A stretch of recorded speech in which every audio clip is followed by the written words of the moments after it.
رهگذار عمر سیری در دیاری روشن و تاریک، رهگذار عمر راهیست در فضای دور یا نزدیک. کس نمی‌داند کدامین روز می آید، کس نمی‌داند کدامین روز می میرد.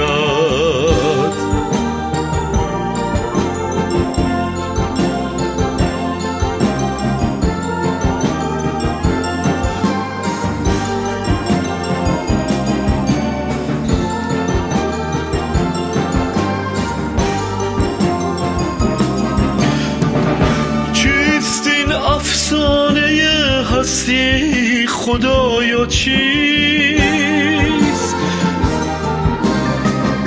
پس چرا آگاهی از این قصه ما را نیست؟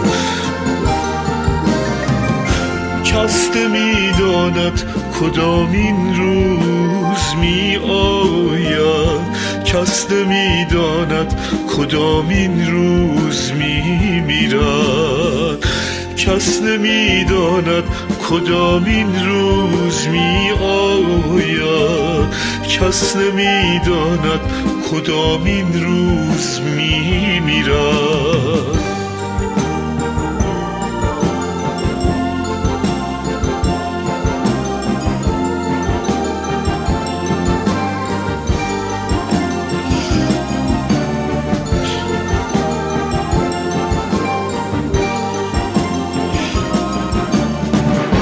صحبت از مهر و محبت چیست؟